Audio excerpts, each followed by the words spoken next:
అతి తేలిక తలపస్తాను. వస్తా.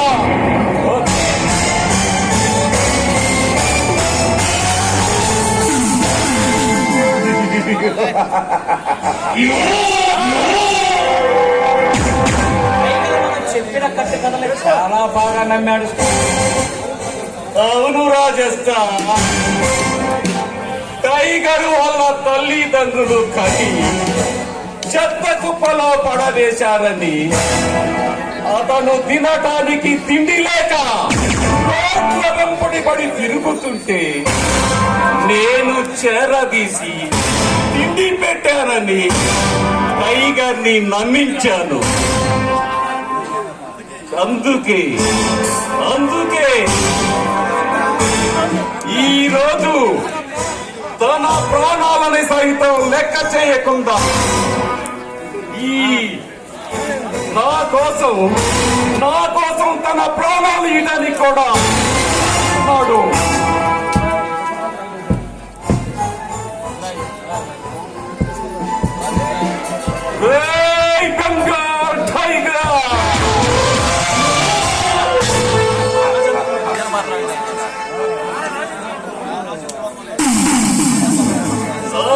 రాజేంద్ర వర్మ గాడు నన్ను మోసం చేస్తాడా?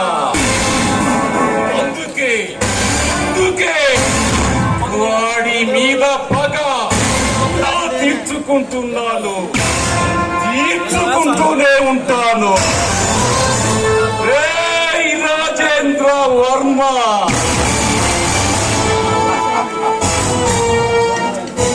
నీ కొడుకును పోలీస్ ఆఫీసర్ని చేద్దామనుకున్నావు కదా?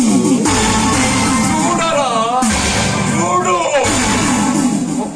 నేను వాణ్ణి పరమ రాక్షసుడిగా తయారు చేశాను.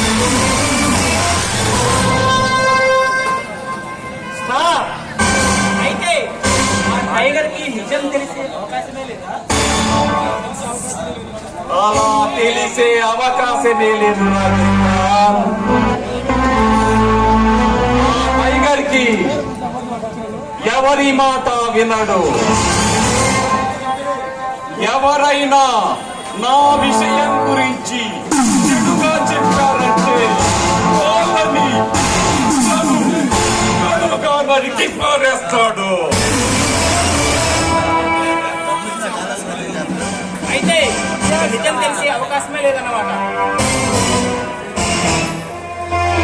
ఉంది. ఆ రోజు ఎస్పీ రాజేంద్ర వర్మ వాడి భార్యను చంపి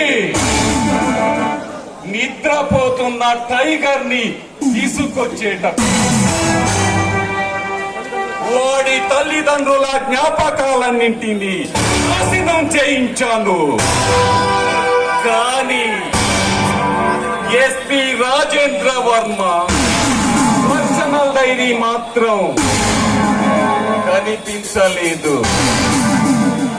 ఒకవేళ ఆ టైగర్ కి ఆ డైరీ కంటపడినా లేదా దాన్ని చదివిన వారు ఎవరైనా టైగర్ కు ఎదురుపడి తనతో చెప్పిన మనము సామ్రాజ్యము నిలువున కూలిపోతుంది.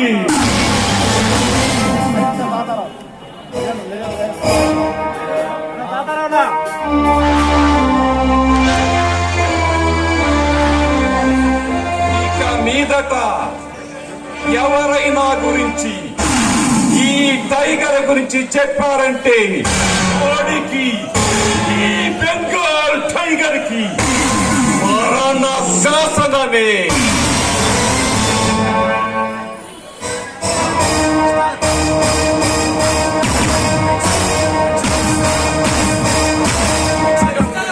రాజస్థాన్ ఈ టెన్షన్ అంతా పోవాలంటే మన రవ్వల రంగేలి, రాసుల పంట, వలపుల చెకోరి, మన భార్గవిని తీసుకురారా, చేసుకుందాం.